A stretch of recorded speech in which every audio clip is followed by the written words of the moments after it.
दोस्तों वो जंग के जो 7 अक्टूबर के दिन इजराइल और हमास के बीच शुरू हुई थी, अब वो धीरे धीरे एक नया रूप और एक नया मोड़ लेती जा रही है। पिछले कुछ दिनों में ये देखा गया है कि दुनिया के ताकतवर से ताकतवर देश और अमीर से अमीर देशों के सांसें कुछ अटकी हुई नज़र आ रही है। वो लोग काफ़ी परेशान हैं और परेशान हो भी क्यों ना, क्योंकि उनके देश के इकोनॉमी पर ही खतरा मंडराने लगा है। और ये खतरा कोई और नहीं बल्कि वही बड़ा और ताकतवर ग्रुप है कि जो आजकल पूरी दुनिया में चर्चा में है और जिसको दुनिया हूती मुसलमानों के नाम से जानती है। हूती के साथ साथ इन लोगों को अंसारुल्लाह के नाम से भी पुकारा जाता है। पिछले कुछ दिनों से दुनिया के ताकतवर देशों के सांसें क्यों अटकी हुई है, ये जानने के लिए आपको सबसे पहले ये समझना ज़रूरी है कि इतने एडवांस दौर में भी हमारी दुनिया का जो ट्रेड मतलब कि जितना भी व्यापार और जितना भी बिजनेस होता है वो लगभग 80% के करीब पानी के जहाज़ों से होता है। मतलब कोई भी देश जब किसी देश को अपनी कोई चीज़ बेचता है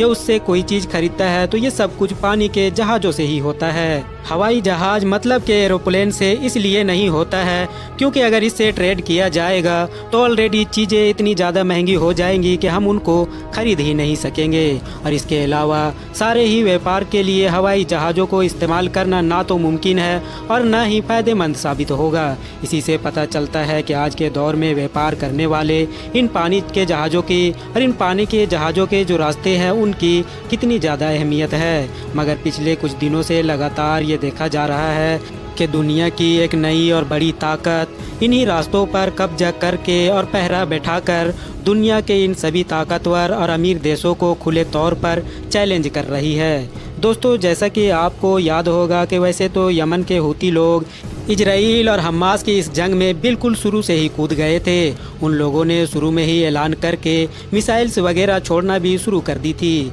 मगर उनको बहुत जल्द ही ये बात रियलाइज हो गई थी कि इजराइल और हमारे बीच डिस्टेंस मतलब कि दूरी इतनी ज़्यादा है कि हमारा ये मंसूबा काम ही नहीं करेगा। बस फ़ौरन उन्होंने अपना मंसूबा बदला और अपनी सबसे बड़ी ताकत पर फोकस करना शुरू कर दिया। और इन लोगों की सबसे बड़ी ताकत बाबुल मंदेब नाम का वो छोटा सा समुद्री इलाका है कि जिस पर दुनिया का आधे से भी ज़्यादा व्यापार डिपेंड करता है, क्योंकि दुनिया के ज़्यादातर ट्रेड शिप्स को इस रास्ते से ही होकर गुजरना पड़ता है। हूतीज की तरफ से ये ऐलान किया गया कि इस रास्ते से गुजरने वाले हर उस जहाज़ को निशाना बनाया जाएगा जो किसी तरह से इजराइल से जुड़ा हुआ होगा, या फिर वो होगा तो कहीं और का, मगर उस जहाज़ की मंजिल इजराइल होगी। बस ऐलान के साथ ही काम शुरू कर दिया गया। कभी तो जहाज़ों को हाईजैक करने की कोशिश की गई, कभी ड्रोन्स के जरिए से उसको अटैक किया गया, कभी मिसाइल से अटैक किया गया, तो कभी वार्निंग दी गई और वार्निंग के जरिए से ही उसको रास्ता बदलने पर मजबूर किया गया। नतीजा ये हुआ कि धीरे धीरे डर बढ़ता चला गया और आधे से ज़्यादा जहाज़ों ने अब उस रास्ते से जाना ही बंद कर दिया। इनफैक्ट ताज़ा अपडेट तो ये है कि मैं जिस वक्त रिकॉर्ड कर रहा हूँ इस वक्त दुनिया के लगभग 12 बड़ी शिपिंग कंपनीज ने इस रास्ते को अपने लिए बैन कर लिया है, मतलब इस रास्ते से जाएंगे ही नहीं। जबकि कुछ कंपनीज ऐसी हैं जिन्होंने साफ तौर पर इजराइल का माल कहीं से भी उठाने से मना कर दिया है। उनका कहना है कि सिर्फ इजराइल की वजह से हम अपनी शिप्स को और उससे बढ़कर हम अपने लोगों को जान के जोखिम में नहीं डाल सकते हैं। इजराइल के जिसको इससे सबसे ज़्यादा नुकसान हो रहा था उसने शुरू से ही अपने सबसे बड़े मददगार मतलब अमेरिका के ऊपर प्रेशर बनाना शुरू किया। बार बार इजराइल के तरफ से अमेरिका को मनाने की कोशिश की गई कि हूतीज के ऊपर अटैक किया जाए और इस मामले को जल्द से जल्द सुलझाया जाए, मगर अमेरिका हमेशा इजराइल के इस रिक्वेस्ट को नकारता रहा और ख़ुद भी खामोश रहा। वजह यही थी क्योंकि उसको सऊदी अरबिया और यूएई जैसे अरब देश ऐसा करने की इजाज़त नहीं दे रहे थे। वो इसलिए क्योंकि इन दोनों ही देशों को न सिर्फ इस बात का अंदेशा ही था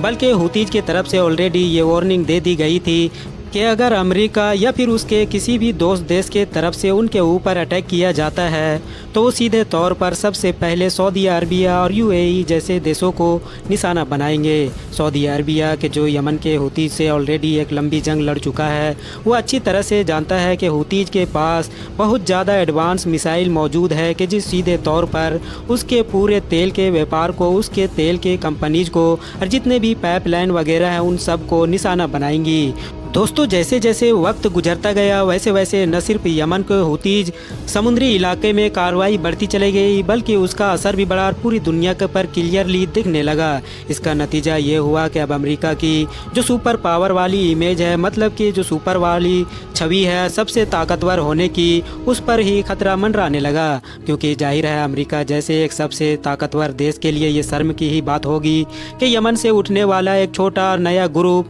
न सिर्फ उसको पूरी तरह से चैलेंज कर रहा है बल्कि बदले में अमेरिका कुछ कर भी नहीं पा रहा है। बस इसीलिए अब अमेरिका ने जल्द से जल्द कुछ ना कुछ करने का फैसला किया। और इंटरेस्टिंग बात यह है कि अमेरिका ने हुतियों के खिलाफ अकेले ही और डायरेक्ट जंग में कूदने के बजाय एक नया प्लान बनाया। और वो प्लान ये है कि दुनिया के 10 अलग अलग देशों को मिलाकर एक जल सेना, मतलब कि एक पानी वाली फौज तैयार की जा रही है। बस 10 देशों से मिलाकर बनने वाली ये न सिर्फ हुतीज लोगों का ही मुकाबला करेगी बल्कि इस पूरे ट्रेड रूट को, मतलब कि इस पूरे रास्ते को भी महफूज बनाएगी ताकि इन सारे देशों के और बाकी सारे देशों के जो व्यापार वाले जहाज है वो आसानी के साथ गुजर सके। रेड सी में उतारने के लिए अमेरिका के तरफ से ये जो कोलिशन बनाया गया है इसमें अमेरिका, कनाडा के अलावा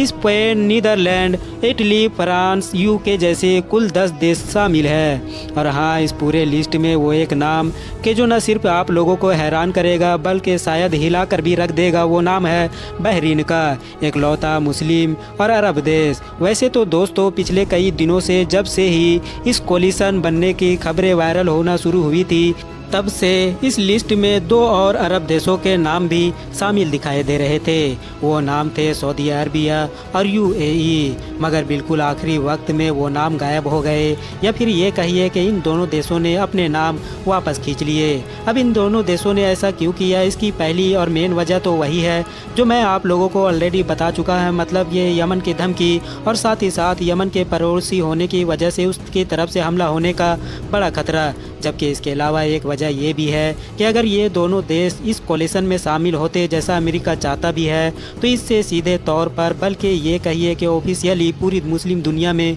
ये मैसेज जाता कि आखिर इस पूरी जंग में ये दोनों देश किस तरफ खड़े हुए हैं। बात करें अगर स्पेशली सऊदी अरबिया की तो दोस्तों शायद आप लोगों ने भी इस बात पर गौर किया होगा कि पिछले एक लंबे वक्त से सऊदी अरबिया जंगों वगैरह से या फिर इसी तरह की सारी ही चीज़ों से दूर ही रहना चाहता है। उसका पूरा फोकस सन 2030 के मिशन पर है, मतलब हर हाल में वो अपने देश को इकोनॉमी बूस्ट करना चाहता है और ज़्यादा से ज़्यादा पैसा बनाना चाहता है। यही वजह है कि पिछले कुछ वक्त में उसने एक के बाद एक अपने सारे दुश्मनों से दोस्ती की है। वो चाहे उसका सबसे बड़ा दुश्मन ईरान हो या फिर उसके दोस्त अमेरिका का दुश्मन चाइना हो, और तो और यमन के हुतीज के जिनसे एक लंबे पीरियड तक यमन ने जंग की, उनसे एक लंबे वक्त पहले ही समझौता हो चुका है। इवन हैरानी की बात यह है कि अंदरूनी तौर पर सऊदी अरबिया बड़ी तेजी के साथ इजराइल के साथ भी रिलेशन कायम कर रहा था और शायद बहुत जल्द ही वो उसको रिकॉग्नाइज, मतलब कि मान्यता भी देने वाला था। अब इस जंग के बाद ये सारी चीज़ें मुमकिन हो पाएंगी या नहीं, ये अपने आप में एक अलग मैटर है, मगर हाँ ये बात क्लियर है कि पिछले कुछ सालों से सऊदी अरबिया की सबसे बड़ी प्रायोरिटी उसकी इकोनॉमी है। दिलचस्प बात यह है कि अरब मुस्लिम दुनिया का एक और भी ऐसा देश है कि जो इस मामले में खामोश नज़र आ रहा है, मगर उसका काफ़ी कुछ दांव पर लगा हुआ है। उस देश का नाम कुछ और नहीं बल्कि मिस्र यानी कि इजिप्ट है। दरअसल दोस्तों इजिप्ट के इकोनॉमी जो सबसे बड़ी ताकत है वो स्वेज कैनाल है कि जिसमें दुनिया के ज़्यादातर ट्रेड शिप गुजर कर जाती है। मगर जाहिर है अगर बाबुल मलदेव पर ही हुतीज का पहरा होगा तो उसका ये स्वेज कैनाल बिल्कुल बेकार है, क्योंकि स्वेज कैनाल से हर आने और जाने वाले शिप्स को बाबुल मलदेव से होकर तो गुजरना ही पड़ेगा। जाहिर है अंदर से तो इजिप्ट भी हुतीज से काफ़ी परेशान होगा, मगर अमेरिका के इस कोलिशन में और इस ग्रुप में खुले तौर पर इसीलिए नहीं आ रहा है क्योंकि उसको डर है कि अगर वो ऐसा करेगा तो पूरी मुस्लिम दुनिया में उसकी इमेज एंटी प्रेसिडेंट बन जाएगी। हालांकि यहाँ पर मैं आप लोगों को नॉलेज के लिए ये भी बताता चलूँ कि इजराइल के आज के दौर में अगर किसी भी मुस्लिम देश के साथ सबसे ज़्यादा अच्छे रिश्ते हैं और सबसे ज़्यादा मामला ठीक ठाक चलते हैं तो वो कोई और नहीं बल्कि मिस्र ही है। मिस्र शायद ही दुनिया का इकलौता मुस्लिम देश होगा कि जिसकी खुफिया एजेंसी और इजराइल की खुफिया एजेंसी आपस में एक दूसरे से इंफॉर्मेशन शेयर करती है और आपस में एक दूसरे के साथ कोऑपरेट करती है। रहा सवाल इस ग्रुप के इकलौते अरब और मुस्लिम देश बहरीन का, तो उसको ऑलरेडी हुतीज की तरफ से धमकी दी गई है। हुतीज ने बयान जारी करके बहरीन के आम लोगों से भी ये कहा है कि जितने भी लोग हैं, वो चाहे वो शिया हो या सुन्नी हो, सब लोग मिलकर अपने किंग को मजा चखाए। मतलब सब लोग मिलकर अपने उस किंग का विरोध करें जो हमारे खिलाफ यानी कि फिलिस्तीनी लोगों के खिलाफ फौज लेकर उतर रहा है। साथ ही हुतीज की तरफ से बहरीन के आम लोगों को ये भी वार्निंग दे दी गई है कि सभी आम लोग वहाँ के जो सरकारी केंद्र है उनसे दूरी बनाकर रखें, क्योंकि अगर कुछ भी होता है तो हम फौरन हमले करेंगे। अब आखिर में सवाल ये भी है कि अमेरिका की तरफ से ये जो अलग अलग देशों का इतना बड़ा ग्रुप तैयार किया जा रहा है, ये हुतीज के ऊपर या फिर इस जंग के ऊपर कोई असर पड़ेगा भी या फिर नहीं? तो दोस्तों इसका जवाब भी बड़ा कॉम्प्लिकेटेड है। वो इसलिए क्योंकि यमन के हुतीज के तरफ से जो पहला रिएक्शन आया था उसमें ही उन लोगों ने कह दिया था कि अमेरिका चाहे पूरी दुनिया के फौज लेकर भी हमारे खिलाफ उतर जाए, मगर हम तब भी हमले जारी रखेंगे। इतना ही नहीं, उन्होंने अपने बात के बयान में ये भी कहा कि ये जो सारे देश मिलकर बेवकूफ़ी दिखा रहे हैं उनकी हमारी तरफ आने दो। वो एक बार जब रेड सी में आएंगे तो उनको पता चलेगा कि यमन क्या चीज़ है। वर्थ नोटिसिंग बात यह है कि ज़्यादातर एक्सपर्ट्स का मानना यही है कि ये जो कोलिशन बनाया गया है इससे कोई ख़ास फ़र्क नहीं पड़ने वाला है। वो इसलिए क्योंकि जब तक अमेरिका ने ये सब कुछ किया है तब तक काफ़ी देर हो चुकी है। दुनिया की जो ज़्यादातर बड़ी बड़ी शिपिंग कंपनीज है वो ऑलरेडी अपना रास्ता बदल चुकी है और उधर ना जाने का ऐलान कर चुकी है। तो अब कोलिशन बनाकर चाहे अमेरिका कितना भी हुतीज पर हमला कर ले और कितना भी इस बात का दावा करे कि उसने इस पूरे रूट को महफूज बना लिया है,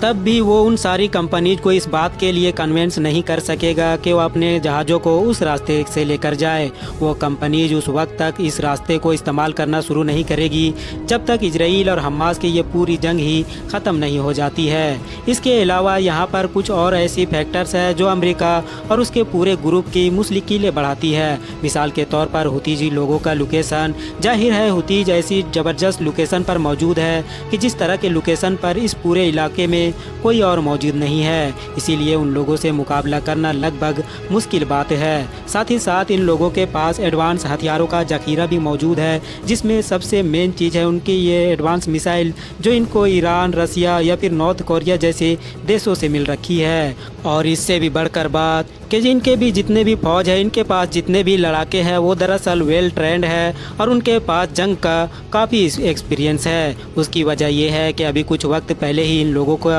सऊदी अरबिया जैसे देशों से पीस एग्रीमेंट हुआ है, वरना उससे पहले एक लंबे वक्त तक इनकी पूरी फौज जंग में ही लगी हुई थी। एक लंबे वक्त तक जंग लड़ने वाली वो फौज अब पूरी तरीके से खाली बैठी हुई है। इन सारे फैक्टर से यह बात क्लियर होती है कि दरअसल हुतीज कोई आम ताकत नहीं है कि जिसके ऊपर थोड़े बहुत हमले करके आधे एक दिन तक कार्रवाई करके उसको डराया जा सकता है और पूरे इस रास्ते को महफूज बनाया जा सकता है। बल्कि हुतीज के पास तो एक बड़ी आर्मी है, हथियारों का खजाना मौजूद है और यमन के बड़े इलाके पर इनको कंट्रोल हासिल है। और इन सभी चीज़ों से बढ़कर इन लोगों को रसिया, ईरान और नॉर्थ कोरिया जैसे देशों का सपोर्ट हासिल है। तो आसान भाषा में अब हम ये कह सकते हैं कि हुतीज पर अटैक का मतलब होगा इजराइल और हमास के इस जंग को और ज़्यादा बढ़ा देना, क्योंकि हुतीज को अगर हराया भी जाएगा तो हराने में ही महीनों का वक्त लग जाएगा। फिलहाल दोस्तों आज की अपनी वीडियो को हम यहीं पर ख़त्म करते हैं। वीडियो पसंद आने पर न सिर्फ वीडियो को लाइक करें बल्कि अपने फ्रेंड्स के साथ भी ज़रूर शेयर करें और इसी तरह के नॉलेजेबल और हिस्टोरिकल वीडियोज़ हमेशा देखने के लिए हमारे इस चैनल को सब्सक्राइब करने के साथ साथ बेल आइकन को भी ज़रूर प्रेस करें।